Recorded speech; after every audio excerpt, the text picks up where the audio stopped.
Hello ಎಲ್ರಿಗೂ ನಮಸ್ಕಾರ, welcome back to my channel. ನಾನು ನಿಮ್ಮ ಶೈಲು ಸುನಿಲ್. ಇವತ್ತು ಹಾಗೆ ರ್ಯಾಂಡಮ್ ಆಗಿ ವಿಡಿಯೋನ ಶುರು ಮಾಡೋಣ ಅಂತ ಮಾಡ್ತಾ ಇದ್ದೀನಿ. ಟೈಮ್ ಬಂದ್ಬಿಟ್ಟು 11 o'clock ಆಗಿದೆ. ಪಾಪುನ ಕೂಡ ರೆಡಿ ಮಾಡಿದೆ. ಅವನು ಆರಾಮಾಗಿ ಆಟ ಆಡ್ತಾ ಇದ್ದಾನೆ. ಅಂದರೆ ಒಂದು ಹಾಫ್ ಆನ್ ಅವರ್ ಇಲ್ಲ 1 hour ಆಟ ಆಡ್ಬಿಟ್ಟು ಆಮೇಲೆ ಮಲ್ಕೋತಾನೆ. ಇವಾಗ ಜಾಸ್ತಿ ಆಟ ಆಡ್ದ ಅಂತಂದರೆ ನೈಟ್ ಬೇಗ ಮಲ್ಕೊಬಿಡ್ತಾನೆ. ಒಂದು 6:30 7:30ಗೆ ಮಲ್ಕೊಬಿಟ್ರೆ ಅವಾಗ ಫೀಡ್ ಮಾಡಿಸ್ತಾ ಇರ್ತೀವಿ ಎಪ್ಸಿ. ಇಲ್ಲ ಇವಾಗ ಚೆನ್ನಾಗಿ ನಿದ್ದೆ ಮಾಡ್ದ ಅಂತಂದರೆ ನೈಟ್ ಎಲ್ಲ ಜಾಗರಣೆ ಮಾಡ್ತಾನೆ. ಆಟ ಆಡ್ತಾ ಇದ್ದಾನೆ. ಅಂದರೆ ನಿದ್ದೆ ಮಾಡ್ತಾನೆ, ಆಟ ಆಡ್ತಾನೆ. ಒಂದು ಹಾಫ್ ಆನ್ ಅವರ್ ಹಂಗೆಲ್ಲ ಏನು ಪ್ರಾಬ್ಲಮ್ ಇಲ್ಲ. ರೆಡಿ ಮಾಡಿಸಿದ್ದೀನಲ್ವಾ, ಸೊ ಅವನಿಗೂ ಏನೋ ಒಂಥರ ಮೈಂಡ್ ಫ್ರೆಶ್ ಆದಂಗೆ ಅನಿಸುತ್ತೆ. ಸೊ ಆಟ ಆಡ್ತಾ ಇದ್ದಾನೆ. ನಾನಿವತ್ತು ಒಂದಷ್ಟು ವಿಷಯಗಳನ್ನ ನಿಮ್ಮ ಜೊತೆ ಶೇರ್ ಮಾಡ್ಕೋಬೇಕು ಈ ವಿಡಿಯೋದಲ್ಲಿ ಅಂತಲೇ ಸ್ಟಾರ್ಟ್ ಮಾಡಿದ್ದೀನಿ. ಏನಪ್ಪ ಅಂತಂದರೆ, ನಾವು ಈಗ ಫಾರ್ ಎಕ್ಸಾಂಪಲ್ ಎಲ್ಲರೂ ಅಷ್ಟೇ, ನನ್ನ ಪ್ರಕಾರ ಹೆಂಗೋ ಏನೋ ಗೊತ್ತಿಲ್ಲ, ನಾವು ಸೋಷಿಯಲ್ ಮೀಡ್ಯಾದಲ್ಲಿ ಇದ್ದೀವಿ ಅಂತಂದರೆ ಪಿನ್ ಟು ಪಿನ್ ಏನು ನಡೆಯುತ್ತೋ ಎಲ್ಲನೂ ಹೇಳ್ಕೊಳಕ್ಕಾಗಲ್ಲ. ಅಂತಂದರೆ ಒಂದಷ್ಟು ಹೈಡ್ ಮಾಡ್ತೀವಿ, ಯಾವುದನ್ನು ಹೇಳ್ಬಾರ್ದು, ಯಾವುದನ್ನು ಹೇಳಬೇಕು. ನಾವು ಹೇಳ್ಬಿಟ್ರೆ ಎಲ್ಲಿ ಏನು ಅನ್ಕೊಬಿಡ್ತಾರೋ ಆ ಥರದ್ದು ಒಂದು ಮನಸ್ಥಿತಿ ನಮಗೂ ಇರುತ್ತೆ. ಸೊ ಒಂದಷ್ಟು ಸೋಷಿಯಲ್ ಮೀಡ್ಯಾದಲ್ಲಿ ಮಾತಾಡ್ತಾ ಇದ್ದೀವಿ ಅಂತ ಅಂದರೆ ಎಷ್ಟು ಮಾತಾಡ್ಬೇಕು ಅಷ್ಟು ಮಾತಾಡಬೇಕು. ಮಾತಿಗಿಂತ ಹೆಚ್ಚಾಗಿ ನಾವು ಬಿಹೇವ್ ಮಾಡಿದ್ವಿ ಅಂತಂದರೆ ಅದೂ ತಪ್ಪಾಗುತ್ತೆ. ಸೊ ಅದನ್ನೆಲ್ಲ ಗಮನದಲ್ಲಿ ಇಟ್ಕೊಂಡು ಮಾತಾಡಬೇಕಾಗುತ್ತೆ. ನಾನು ಯಾವ ವಿಷಯದ ಬಗ್ಗೆ ಮಾತಾಡಬೇಕು ಅಂತ ಅಂದ್ಕೊಂಡಿದ್ದೀನಿ ಅಂತಂದರೆ ನನ್ನ ಡೆಲಿವರಿ ಬಗ್ಗೆ. ಅಂದರೆ ತುಂಬ ಜನ ಕೇಳ್ತಾ ಇದ್ರಿ, ನಾನು ಎಲ್ಲದಕ್ಕೂ ಆನ್ಸರ್ ಮಾಡೋಕ್ಕಾಗಿಲ್ಲ. ಒಂದಷ್ಟು ಟಾಪಿಕ್ಗಳನ್ನ ಮಾತ್ರ ಅವಾಗವಾಗ ತೆಗೆದು ಮಾತಾಡ್ತಾ ಇದ್ದೆ. ಈ ಒಂದು ವಿಷಯ ನನಗೆ ತುಂಬಾ ಒಂಥರ, ಏನಕ್ಕೆ ಈ ಪ್ರಪಂಚ ಹೆಂಗಾಗ್ತಾ ಇದೆ ಅಲ್ವಾ, ಅಂದರೆ ಲೈಫು ಏನಕ್ಕೆ ಈ ಥರ ಆಗ್ತಿದೆ ಅನ್ನೋ ಥರ ಅನ್ನಿಸ್ತು. ಬಿಕಾಸ್ ನಾವು ಏನೇ ಆಗಲಿ, ಏನೇ ಹುಷಾರು ತಪ್ಪಲಿ ಫಸ್ಟ್ ಹೋಗೋದು ಡಾಕ್ಟರ್ ಹತ್ರ. ಯಾಕಂತಂದರೆ ಅವ್ರನ್ನ ನಂಬಿ ಹೋಗ್ತೀವಿ ನಾವು. ಅಂದರೆ ಒಂದು ಜ್ವರ ಬರಲಿ, ತಲೆನೋವು ಬರಲಿ, ಇಲ್ಲ ದೊಡ್ಡದಾಗಿ ಏನೋ ಆಯಿತು, ಅಪ್ಪ ಡಾಕ್ಟರ್ ಹತ್ರ ಹೋದರೆ ನಮ್ಗೆ ಏನಾಗಿದೆ, ಏನು ಮಾಡಬೇಕು ಮುಂದಕ್ಕೆ ಎಲ್ಲನೂ ಅವರೇ ಹೇಳ್ತಾರೆ ನಮಗೆ ಅನ್ನೋ ಒಂದು ಕಾನ್ಫಿಡೆನ್ಸು. ಇವಾಗ ಒಬ್ಬಳು ತಾಯಿ ಡೆಲಿವರಿಗೆ ಹೋಗಿದ್ದೀವಿ ಅಂತಂದರೆ ಅವಳು ಡೆಲಿವರಿ ಮುಗಿಸ್ಕೊಂಡು ಹೊರಗಡೆ ಬರೋವರೆಗೂ ತಾಯಿ ಮಗು ಜವಾಬ್ದಾರಿ ಎಲ್ಲನೂ ಡಾಕ್ಟರ್ಸ್ದೇ ಆಗಿರುತ್ತೆ. ಅವ್ರ ಕೈಯಲ್ಲೇ ಎಲ್ಲ ನಿಂತಿರುತ್ತೆ. ಸೊ ಈ ಥರ ಎಲ್ಲ ನಮ್ಮ ಮೈಂಡ್ಸೆಟ್ ಹೀಗೆ. ಸೊ ನನಗೆ ಏನಕ್ಕೆ ಈ ವಿಷಯದಲ್ಲಿ ತುಂಬಾ ಡಿಸಪಾಯಿಂಟ್ ಆಯಿತು. ಮತ್ತು ನಾವು ಡಾಕ್ಟರ್ನು ಹೆಂಗಪ್ಪ ನಾವು ಈ ಪ್ರಪಂಚದಲ್ಲಿ ಯಾರನ್ನ ನಂಬೋದು, ಯಾರನ್ನ ಬಿಡೋದು ಅನ್ನೋದು ಒಂದು ದೊಡ್ಡ ಕನ್ಫ್ಯೂಷನ್ ಇವಾಗ. ಯಾಕೆ ಬೆಳಕು ನೋಡ್ಬೇಕಾ? ಬೆಳಕೆ ಬಂದಿಲ್ಲ ಇವತ್ತು, ಆಚೆ ಬಿಸಿಲು ಇಲ್ಲ ಮಗನೇ. ಅವ್ನಿಗೆ ಬೆಳಕು ಫುಲ್ ಲೈಟ್ಸ್ ಹಾಕಿದ್ದೀನಿ, ರೂಮಲ್ಲಿರೋ ಲೈಟ್ಸ್ ಎಲ್ಲ ಆನ್ ಮಾಡಿದ್ರು ಅವನಿಗೆ ಬೆಳಕು ಡೈರೆಕ್ಟ್ ಬರುತ್ತೆ, ಸನ್ಲೈಟ್ ಅಲ್ಲಿಂದ. ಇಲ್ಲಿಂದ ಬರಲ್ಲ, ಯಾಕಂದರೆ ಇಲ್ಲಿ ಬಿಲ್ಡಿಂಗ್ ಕನ್ಸ್ಟ್ರಕ್ಟ್ ಆಗ್ತಿದೆ ಅಂತ ಫುಲ್ ತಾರ್ಫಲ್ ಬಿಟ್ಬಿಟ್ಟಿದ್ದಾರೆ ನಮ್ಮ ಬಾಲ್ಕನಿಯಲ್ಲೆಲ್ಲ, ಅದಕ್ಕೆ ಬರಲ್ಲ. ಅಲ್ಲಂತೂ ತುಂಬ ಚೆನ್ನಾಗಿ ಬರುತ್ತೆ. ಇವತ್ತು ಅಷ್ಟು ಬಿಸಿಲೆಲ್ಲ ಬಂದಿಲ್ಲ. ಬೆಕ್ಕುಳ್ಕೆ ಬಂತಾ?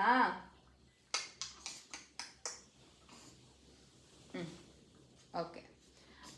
ಸೊ ಹಾಗಾಗಿ ಏನೋ ಒಂಥರ ಅನ್ನಿಸ್ತಾ ಇರುತ್ತೆ. ಈ ವಿಷಯ ಏನಕ್ಕೆ ಹೇಳ್ತಾ ಇದ್ದೀನಿ ಅಂತಂದರೆ, ಲೈಫಲ್ಲಿ ದುಡ್ಡೇ ಇಂಪಾರ್ಟೆಂಟ್ ಅಲ್ಲ. ಜೀವನದಲ್ಲಿ ಈಗ ದುಡ್ಡೇ ಎಲ್ಲ ಆಗ್ಬಿಟ್ಟಿಲ್ಲ. ಒಂದು ಹೆಲ್ತು, ಮಗು ಆಗಿರ್ಬೋದು, ತಾಯಿ ಆಗಿರ್ಬೋದು, ಅವ್ರ ಕಂಡೀಷನ್ಸು ಅದನ್ನು ನೋಡಬೇಕಾಗುತ್ತೆ ಸ್ವಲ್ಪ. ನಾನು ಅಡ್ಮಿಟ್ ಆಗಿರೋ ಹಾಸ್ಪಿಟಲ್ ಬಗ್ಗೆ ನಿಜ ಮಾತಾಡ್ತಿಲ್ಲ.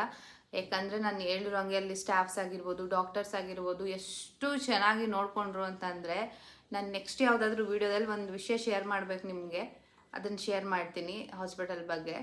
ಅದನ್ನು ಬಿಟ್ಟು ನನ್ನ ಮಗನ ವಿಷಯದಲ್ಲಿ ಏನಕ್ಕಪ್ಪ ಡಿಸಪಾಯಿಂಟ್ ಅಂತ ಅಂದರೆ, ಮಗು ಹುಟ್ಟಿದ ತಕ್ಷಣ ಅಳುತ್ತೆ. ಹೌದು, ಅಳುತ್ತೆ, ಅಳ್ಳೇಬೇಕು, ಇಲ್ಲ ಅಳ್ದೇನೂ ಇರುತ್ತೆ. ಓಕೆ, ನಾನು ಇದೆರಡನ್ನೂ ಎಕ್ಸ್ಪೀರಿಯೆನ್ಸ್ ಮಾಡಿದ್ದೀನಿ. ನನ್ನ ಫಸ್ಟ್ ಬುಜ್ಜಿ ಪ್ರೆಗ್ನೆನ್ಸಿಯಲ್ಲಿ ನನಗೆ ಅನಸ್ತೇಷಿಯಾ ಕೊಟ್ಟಿದ್ರು, ಆಪ್ರೇಷನ್ ಆಯಿತು, ಮಗುನ ಆಚೆಗೆ ತೆಗೆದ್ರು, ಅವ್ನು ಅಳ್ಳಿಲ್ಲ. ಸೊ ಏನಕ್ಕೆ ಅಂತಂದರೆ ನನಗೆ ಸ್ಟಾರ್ಟಿಂಗ್ ಟು ಎಂಡ್ವರೆಗೂ ಎಲ್ಲ ಚೆನ್ನಾಗಿ ನೆನಪಿತ್ತು. ಡಾಕ್ಟರ್ ಮಾತಾಡ್ಸ್ಕೊಂಡೇ ನನಗೆ ಆಪ್ರೇಷನ್ ಮಾಡಿಸಿದ್ರು. ಗಂಡು ಮಗು ಆಯಿತು ಕಣೆ ಅಂತ ಹೇಳ್ಬಿಟ್ಟು ಡಾಕ್ಟರ್ ನನಗೆ ಬುಜ್ಜಿ ಮುಖನೇ ತೋರಿಸ್ಲಿಲ್ಲ, ಕರ್ಕೊಂಡೋಗಿ ಅವರೇ ಅಳಿಸಿರೋದು ಅವನನ್ನು. ಅಂದರೆ ಮಗುನ ಅಳ್ಬೇಕಲ್ವಾ. ಸೊ ಹತ್ರನೇ ಮಗು ಆರೋಗ್ಯವಾಗಿದೆ, ಮೆಂಟಲಿ ಫಿಸಿಕಲಿ ಎಲ್ಲ. ಭೂಮಿಗೆ ಬಂದ ಮಗು ಅಳಬೇಕಂತೆ. ಸೊ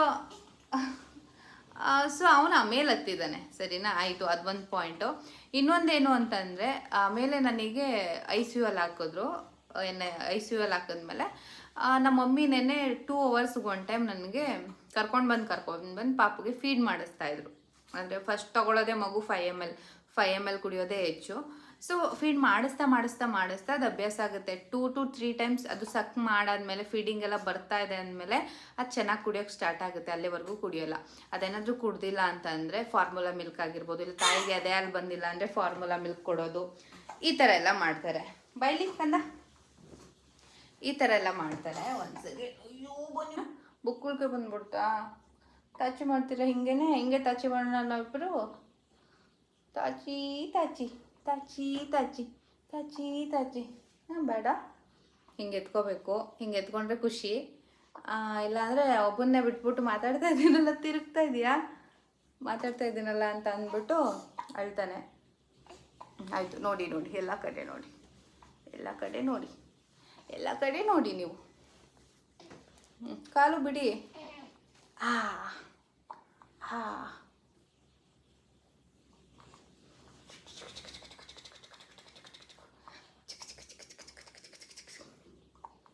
ನಾವು ವಿಡಿಯೋ ಮಾಡೋದು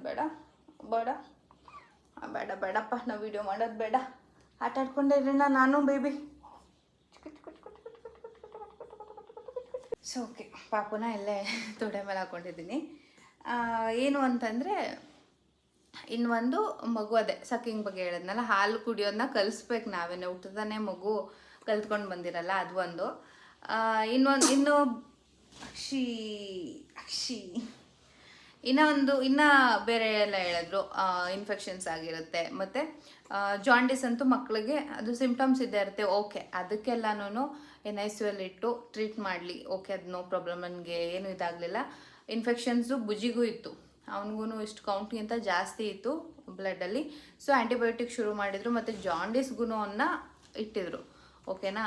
ಸೊ ಅದೆರಡೂ ನಾನು ಫೇಸ್ ಮಾಡಿದೆ. ನಮ್ಮ ಮಮ್ಮಿಗೆ ತುಂಬ ಚೆನ್ನಾಗಿ ಗೊತ್ತು ಮಕ್ಕಳನ್ನ ಯಾವ ರೀತಿ ಇದು ಮಾಡ್ತಾರೆ. ಯಾಕಂತಂದರೆ ಮಕ್ಕಳನ್ನ ಹೊಸದಾಗಿ ನೋಡ್ತಾ ಇದ್ದರೆ ಅವ್ರಿಗೆ ಏನೋ ಭಯ ಆಗುತ್ತೆ ನಮ್ಮ ಥರ.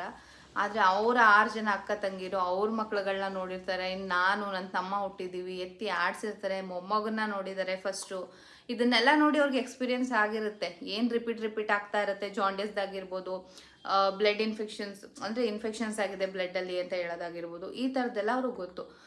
ಸೊ ನಾವು ಬೇಡ ಅಂತಲೇ ಅಂದ್ವಿ. ಹುಟ್ಟಿದ ತಕ್ಷಣ ನನಗೆ ಫೀಡ್ ಮಾಡ್ಸೋಕ್ಕೂ ಕೊಟ್ಟಿಲ್ಲ. ಯಾಕಂದರೆ ಸುಸ್ತಾಗಿದ್ದೀರಾ ನೀವು, ಫೀಡ್ ಮಾಡ್ಸೋಕ್ಕಾಗಲ್ಲ, ಫಾರ್ಮುಲಾ ಮಿಲ್ಕ್ ಹಾಕ್ತೀವಿ, 6 hours ಬಿಟ್ಟು ಮಗುನ ಕರ್ಕೊಂಡು ಬರ್ತಾರೆ ಅಂತ ಅಂದ್ಬಿಟ್ಟು ಕರ್ಕೊಂಡೋಗಿದ್ದು. ಫೀಡು ಮಾಡಿಸಿಲ್ಲ. ಸೊ ಅಲ್ಲಿ ಹಾಸ್ಪಿಟಲ್ಗೆ ಹೋದ್ಮೇಲೆ ಮಗು ಫೀಡ್ ತೊಗೋತಾ ಇಲ್ಲ ಅಂತಂದರೆ ಮಗುಗೆ ಹೆಂಗೆ ಹಾಕಿದ್ದಾರೆ ಅಂದರೆ ಅದು ಟ್ಯೂಬ್ನ ಮೂಗಿಂದ ಹಾಕಿದರೆ ನಾನು ಆ ಥರ ಹಾಕ್ತಾರಂತ ನನ್ನ ಲೈಫಲ್ಲೂ ನನಗೆ ಗೊತ್ತಿರಲಿಲ್ಲ. ಹೀಗೆ ಒಂದು ಸ್ಕ್ರೋಲ್ ಮಾಡಬೇಕಾದ್ರೆ ರೀಲ್ಸಲ್ಲಿ ಒಂದು ವಿಡಿಯೋ ನೋಡಿದೆ. ಅದರಲ್ಲಿ ಒಂದು ಮಗುಗೆ ಆ ಥರ ಹಾಕಿದ್ರು. ಎಷ್ಟು ಉದ್ದ ಹಾಕಿರ್ತಾರೆ ಗೊತ್ತಾ ಫ್ರೆಂಡ್ಸ್, ಅದು ನಮ್ಮ ಮೂಗಿಂದ. ಅದು ಆಗ್ತಾನೆ ಹುಟ್ಟಿರೋ ಮಗುಗೆ ಇಂಜೆಕ್ಷನ್ಸು, ಆ ಥರ ಹಾಲು ಕುಡಿಸೋದಕ್ಕೆ ಪೈಪ್ಸು ಎಲ್ಲನೂ ಹಾಕಿದ್ರೆ ಎಷ್ಟು ಇದಾಗಬೇಡ ಅಲ್ವಾ. ಸೊ ಅದು ನನಗೊಂದು ಮನ್ಸಿಗೆ ಬೇಜಾರಾಯಿತು. ಓಕೆ, ಅಬ್ಸರ್ವೇಷನ್ ಅಂತ ಒಂದು ಹೇಳ್ಬಿಟ್ಟು ಕರ್ಕೊಂಡೋಗಿದ್ದು. ಅದೆಲ್ಲ ಆದಮೇಲೆ ಮಗು ಸಕ್ ಮಾಡ್ತಿಲ್ಲ. ಒಂದು ಮೇನ್ ರೀಸನ್ ಇಟ್ಕೊಬಿಟ್ರು. ಮಗು ಜೋರಾಗಿ ಅಂದರೆ ಮಗು ಹತ್ತಿರೋ ಸೌಂಡು ನಮ್ಮ ಮನೇಲಿ ನಾನು ಆಪ್ರೇಷನ್ ಆದಾಗ ಎಲ್ರಿಗೂ ಕೇಳಿಸಿದೆ. ಸೊ ಅವರೆಲ್ಲರೂ ಮಗು ಇವಾಗ ಅಳ್ತು, ಮಗು ಆಗಿದೆ ಅಂತ ಅಂದ್ಕೊಂಡಿದ್ದಾರೆ ಆ ಟೈಮ್ಗೆ. ಸೊ ಅವ್ರು ಹೇಳಿದ್ದು ಇನ್ನೂ ಜೋರಾಗಿ ಅಳ್ಬೇಕಿತ್ತು, ಮಗು ತುಂಬ ಜೋರಾಗಿ ಅಳಬೇಕು, ಹತ್ತಿಲ್ಲ. ಸೊ ಅಬ್ಸರ್ವೇಷನಲ್ಲಿ ಇಡಬೇಕು, ಮಗು ಕಂಡೀಷನ್ ಹೆಂಗಿದೆ, ಮಗು ಆ್ಯಕ್ಟಿವ್ ಇದೆಯಾ ಇಲ್ವಾ, ಈ ಥರ ರೀಸನ್ನ ಕೊಟ್ರಂತೆ. ಸೊ ನಾನು ಏನಕ್ಕೆ ಇದನ್ನು ಹೇಳ್ತಾ ಇದ್ದೀನಿ ಅಂತಂದರೆ, ನನ್ನ ಮಗ ಬುಜ್ಜಿ ಹತ್ತೇ ಇಲ್ಲ. ಅವ್ನು ಹುಟ್ಟಿದಾಗ ಹತ್ತಿಲ್ಲ. ನಮ್ಮ ಮಮ್ಮಿ ಹೇಳೋದನ್ನು ಅಷ್ಟೇ, ಅವ್ನು ಹತ್ತಿರೋದು ನನಗೆ ಕೇಳಿಸಿಲ್ಲ. ಡಾಕ್ಟರ್ ಹೇಳಿದ್ದು ಸ್ವಲ್ಪ ಜಾಸ್ತಿ ಹೇಳಲಿಲ್ಲ ಅಂತ. ಸೊ ಅವ್ನು ಹುಟ್ಟಾಗ ಅಂತಲ್ಲ, ಅವನು 3-4 ಮಂತ್ ಆದ್ರೂ ಅಳ್ತಿರ್ಲಿಲ್ಲ, ಏನೇ ಮಾಡಿದ್ರು ಅಳ್ತಿರ್ಲಿಲ್ಲ, ಹಾಲು ಬೇಕು ಅಂದ್ರೂ ಅಳ್ತಿರ್ಲಿಲ್ಲ, ಸುಮ್ಮನೆ ಮಲ್ಕೊಳ್ತಿದ್ದ. ನಾವೇ ಎದ್ದುಬಿಟ್ಟು ಫೀಡ್ ಮಾಡಿಸ್ತಿದ್ವಿ. ಸೊ ನಮ್ಮ ಮಮ್ಮಿ ಹೇಳೋದೇನು ಅಂತಂದರೆ, ನಾನು ಹುಟ್ಟಿದಾಗ ಹತ್ತಿಲ್ವಂತೆ. ನಾನು ಸೇಮ್ ನಮ್ಮ ಬುಜ್ಜಿ ಥರನೇ ಹಾಲು ಕುಡ್ಕೊಳ್ಳೋದು, ಮಲ್ಕೊಳ್ಳೋದು, ಇದು ಒಂದೇ ಕೆಲಸ ನಂದು, ಆ ಥರ ಇದ್ನಂತೆ. ಸೊ ಮಕ್ಕಳು ಮುಂದಕ್ಕೆ ಗೊತ್ತಾಗುತ್ತೆ ಅಲ್ಲ. ಓಕೆ, ಅಳೋದು ಹತ್ತಿಲ್ಲ ಅಂತ ರೀಸನ್ ಕೊಟ್ಟು ಈ ಥರ ಮಾಡಿದ್ರು. ಸೊ ಆಮೇಲೆ ನಮ್ಮ ಮನೇಲಿ ಕೇಳಿಸಿದೆ, ಮಗು ಹತ್ತಿರೋ ಸೌಂಡು ಚೆನ್ನಾಗೇ ಕೇಳಿಸಿದೆ. ಅಯ್ಯೋ ಹಂಗಿದ್ರು ಅವ್ರು ಆ ರೀಸನ್ ಕೊಟ್ಬಿಟ್ಟು ಮಗುನ ಅಡ್ಮಿಟ್ ಮಾಡ್ಕೋತಾರೆ. 24 hours ಅಬ್ಸರ್ವೇಷನಲ್ಲಿ ಇಡಲೇಬೇಕು ಅಂತ ಖಡಾಖಂಡಿತವಾಗಿ ಹೇಳ್ತಾರೆ. ಸರಿ ಅಂದ್ಬಿಟ್ಟು ನಾವು ಅಬ್ಸರ್ವೇಷನಲ್ಲಿ ಇಡೋದಕ್ಕೆ ಒಪ್ಕೊಂಡು 24 hours ಆಯಿತು. 24 hours ಆದಮೇಲೆ ಹೋದ್ರೂ ಇಲ್ಲ 48 hours ಇಟ್ಕೋಬೇಕು. ಇವಾಗ ಈಗ ಆಯಿತು, ಮಗುಗೆ ಫೀಡ್ ಮಾಡಿಸ್ತಾ ಇದ್ದಿದ್ದು ಆಯಿತು, ಫೀಡು ತೊಗೋತಾ ಇದೆ. ಸಕ್ ಮಾಡೋದಕ್ಕೆ ನನ್ನ ಹತ್ರ ಕೊಟ್ಟೇ ಇಲ್ಲ, ಮಗು ತಾಯದೇ ಹಾಲು ಕುಡಿಯೋದಕ್ಕೆ. ಇನ್ಫೆಕ್ಷನ್ಸ್ದಲ್ಲೂ ಒಂದು ಇದು ಬಂದಿದೆ, ಇನ್ನು ಒಂದು ರಿಪೋರ್ಟ್ ಬಂದಿದೆ, ಇನ್ನೊಂದು ರಿಪೋರ್ಟ್ ಬರಬೇಕು. ಕಮ್ಮಿ ಆಗ್ತಾ ಇದೆ ಆ್ಯಂಟಿಬಯೋಟಿಕ್ ಎಲ್ಲ ಹಾಕಿರಬೇಕಾದ್ರೆ ಅಂತಂದರು. ಇನ್ನೊಂದು ಏನು ಹೇಳ್ತಿದ್ದಾರೆ ಅಂತಂದರೆ ಮಗು ಆ್ಯಕ್ಟಿವೇ ಇಲ್ಲ, ನಿಮ್ಮ ಮಗು ಆ್ಯಕ್ಟಿವೇ ಇಲ್ಲ, ಎಲ್ಲ ಸ್ಕ್ಯಾನು ಮಾಡಿಸ್ಬಿಟ್ಟಿದ್ದಾರೆ ಆಲ್ರೆಡಿ, ಲಿವರ್ದು ಅದು ಇದು ಅಂದ್ಕೊಂಡು. ಈಗೇನು ಮೇಯ್ನ್ ಇನ್ನೊಂದು ಸ್ಕ್ಯಾನ್ ಬಾಕಿ ಇದೆ, ಮಗು ಅಲ್ಲೇ ಮಲಗಿದೆ, ತಲೆ ಸ್ಕ್ಯಾನ್ ಒಂದು ಮಾಡಿಸ್ಬಿಡೋಣ ಅಂತ ಅಂದ್ರಂತೆ. ಸೊ ನಮ್ಮ ಮಮ್ಮಿಗೆ ಎಲ್ಲಿತ್ತೋ ಕೋಪ ಗೊತ್ತಿಲ್ಲ, ಈಗ ಹುಟ್ಟಿರೋ ಮಗುಗೆ ಆ ಸ್ಕ್ಯಾನ್ ಈ ಸ್ಕ್ಯಾನ್ ಅಂತ ಸುಮ್ಮನೆ ಏನಕ್ಕೆ ಹಿಂಗೆ ಆಡ್ತಾ ಇದ್ದೀರಾ, ನಮ್ಮ ಮಗುನ ನಮಗೆ ಕೊಟ್ಟು ಕಳ್ಸೋದು ಬಿಟ್ಬಿಟ್ಟು ಅಂತ ಜಗಳ ಆಡಿ ಅಲ್ಲಿಂದ ಡಿಸ್ಚಾರ್ಜ್ ಮಾಡಿಸ್ಕೊಂಡು ಕರ್ಕೊಂಡು ಬಂದಿರೋದು ನಮ್ಮ ಹಾಸ್ಪಿಟಲ್ಗೆ. ನಾನಿಲ್ಲಿದ್ದೆ ಅಲ್ವ ಆ ಹಾಸ್ಪಿಟಲ್ಗೆ. ಸೊ ಅದೆಲ್ಲ ಆಯಿತು. ಮತ್ತು ಅವರು ರಿಟರ್ನ್ ಏನು ಹೇಳಿದ್ರು ಡಾಕ್ಟ್ರು ಅಂತಲೂ ನಾನು ಹೇಳ್ತೀನಿ. ಇದೆಲ್ಲ ಆಯಿತು, ಅವ್ನು ಬಂದು ಒನ್ ಡೇ ಫುಲ್ ಆ್ಯಂಟಿಬಯೋಟಿಕ್ಕೂ ಕೊಡ್ತಾರೆ, ಆ್ಯಂಟಿಬಯೋಟಿಕ್ ತೊಗೋತಾನೆ. ಅದಾದ ನೆಕ್ಸ್ಟು ಸಂಜೆಗೆ ಆ್ಯಂಟಿಬಯೋಟಿಕ್ ಹಾಕೋಕೆ ಹೋದಾಗ ಊದ್ಕೊಬಿಡುತ್ತೆ, ಅದು ಹೋಗಲ್ಲ. ಸೊ ಅವಾಗ ನಾವು ಬೇಡ ನಿಲ್ಲಿಸಿ ಅಂತ ಹೇಳ್ತೀವಿ.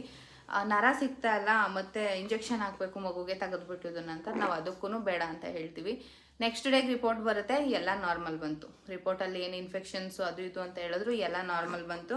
ನನ್ನ ಹತ್ರ ಬಂದಮೇಲೆ ನಾವು ಫಾರ್ಮುಲಾ ಮಿಲ್ಕ್ ಹಾಕ್ಸೋಕ್ಕೆ ಬಿಡಲಿಲ್ಲ ನಮ್ಮ ಮಮ್ಮಿ. ಫಾರ್ಮುಲಾ ಮಿಲ್ಕ್ಸ್ನ ನಾನೇ ಕುಡಿಸಿಸ್ತೀನಿ ನನ್ನ ಮಗಳ ಹತ್ರ, ನೀವೇನು ಹಾಲು ಪೌಡರ್ ಎಲ್ಲ ಕುಡ್ಸೋಕೆ ಹೋಗಬೇಡಿ ಹುಟ್ಟಿರೋ ಮಗುಗೆ ಅಂತ ಅಂದ್ಬಿಟ್ಟು.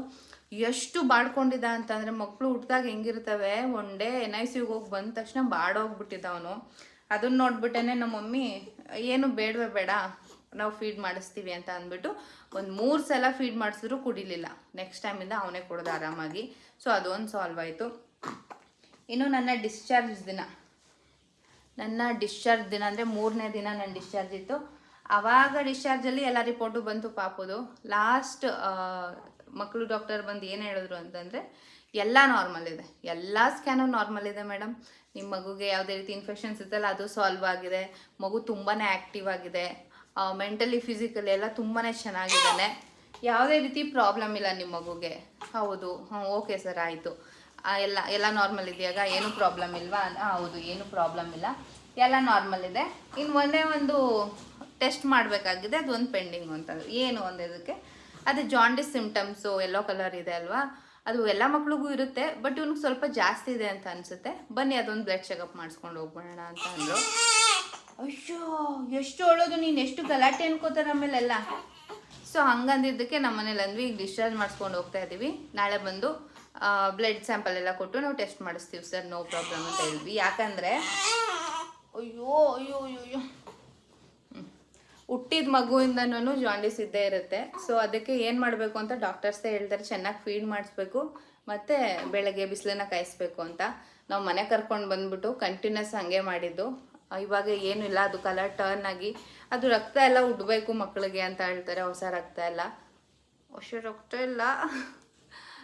ಸೊ ಹಾಗಾಗಿ ಅದೂ ಸಾಲ್ವ್ ಆಯಿತು, ಎಲ್ಲನೂ ಚೆನ್ನಾಗಿದೆ. ಸೊ ಜೀವನದಲ್ಲಿ ದುಡ್ಡು ಒಂದೇ ಮುಖ್ಯ ಅಲ್ಲ, ದುಡ್ಡುಗೋಸ್ಕರ ಮಕ್ಕಳನ್ನ 6 ಅವರ್ಸು 24 ಅವರ್ಸು 48 ಅವರ್ಸು ಹಂಗೆ ಅಂದ್ಕೊಂಡು ವಾರನ್ಗಟ್ಲೆ 2 ತಿಂಗಳು ಇಟ್ಕೊಂಡಿರೋದು ಇದೆ ಅಂತ ನಂಗೆ ತುಂಬ ಜನ ಕಮೆಂಟ್ ಮಾಡಿದ್ರಿ. ಸೇಮ್ ನಮ್ಮ ಪಾಪುಗೂ ನಿಮ್ಮ ಪಾಪು ಥರನೇ ಹೇಳಿದರು, ಇಟ್ಕೊಂಡಿದ್ರು ಹಾಗೆ ಹಿಂಗೆ ಅಂತ ತುಂಬ ಕಮೆಂಟ್ ಮಾಡಿದಾಗ ಕೇಳೋರ್ಗೇ ನೋವಾಗುತ್ತೆ, ಇನ್ನು ಹೆತ್ತವ್ರಿಗೆ ಎಷ್ಟು ನೋವಾಗಲ್ಲ. ಈ ಥರ ಸಿಚುವೇಶನ್ಗಳೆಲ್ಲ ಫೇಸ್ ಮಾಡಿರ್ತೀವಲ್ಲ, ಅವ್ರಿಗೆ ಅನಿಸುತ್ತೆ ತಾವು ಏನಕ್ಕಪ್ಪ ಹಿಂಗೆ ಅಂತ ಅಂದ್ಬಿಟ್ಟು. ಸೊ ಅದಕ್ಕೋಸ್ಕರ ಜೀವನದಲ್ಲಿ ಯಾರನ್ನು ನಂಬೋದು ನಾವು, ಅವರೇ ಏನೋ ಮಾಡ್ತಾರೆ, ಮಕ್ಳಿಗೆ ಹುಷಾರಾಗ್ಬಿಡುತ್ತೆ, ನಮಗೆ ಹುಷಾರಾಗ್ಬಿಡುತ್ತೆ ಅಂತ ಹೋಗ್ತೀವಿ, ಬಟ್ ಇನ್ನೊಂದು ಆಗ್ಬಿಡುತ್ತೆ ಅದರಿಂದ. ಈ ಎಕ್ಸ್ಪೀರಿಯೆನ್ಸ್ ನನಗೆ ನಮ್ಮ ಮಮ್ಮಿದ್ರಲ್ಲೂ ನೋಡಿಬಿಟ್ಟಿದ್ದೀನಿ. ಯಾಕಂದರೆ ನಮ್ಮ ಮಮ್ಮಿಗೆ ಮಾಡಬೇಕಾಗಿದ್ದು ಆಪ್ರೇಷನ್ನೇ ಒಂದು, ಅವ್ರು ಮಾಡಿ ಇನ್ನೊಂದು ಮಾಡಿ ಕಳಿಸ್ಬಿಟ್ಟಿದ್ರು ನಮ್ಮ ಮಮ್ಮಿಗೆ. ಸೊ ಇದನ್ನೆಲ್ಲ ನೋಡಿದ್ರೆ ಡಾಕ್ಟರ್ನ ಹೆಂಗಪ್ಪ ನಂಬೋದು ಅನ್ನೋ ಥರ ಫೀಲ್ ಆಗುತ್ತೆ. ಇದೊಂದು ನನಗೆ ಸಿಕ್ಕಾಪಟ್ಟೆ ಬೇಜಾರಾದಂಥ ಎಕ್ಸ್ಪೀರಿಯೆನ್ಸ್ ಅಂತ ಹೇಳ್ಬೋದು. ಸೊ ನಿಮ್ಮ ಅನಿಸಿಕೆನ ನೀವು ಕಾಮೆಂಟ್ ಸೆಕ್ಷನಲ್ಲಿ ತಿಳಿಸಿ. ಇದೊಂದು ಮೇನ್ ಒಂದು ಸಿಚುವೇಶನ್ ಆಯಿತು. ಅಲ್ಲ ಬಂಗಾರಿ ಕಳ್ಳ ಮರಿ, ನೀವು ಕಳ್ಳ ಮರಿ ಎತ್ಕೊಂಡಿಲ್ಲ ಅಂದರೆ ಹೇಳೋದು, ಎತ್ಕೊಂಡ್ರೆ ಹೇಳಲ್ಲ. ಓಕೆ ಫ್ರೆಂಡ್ಸ್, ಇವತ್ತಿನ ವ್ಲಾಗ್ ಇಷ್ಟೇ. ಈ ವಿಡಿಯೋನ ನಾನು ಇಲ್ಲಿಗೆ ಎಂಡ್ ಮಾಡ್ತಾ ಇದ್ದೀನಿ. Thank you.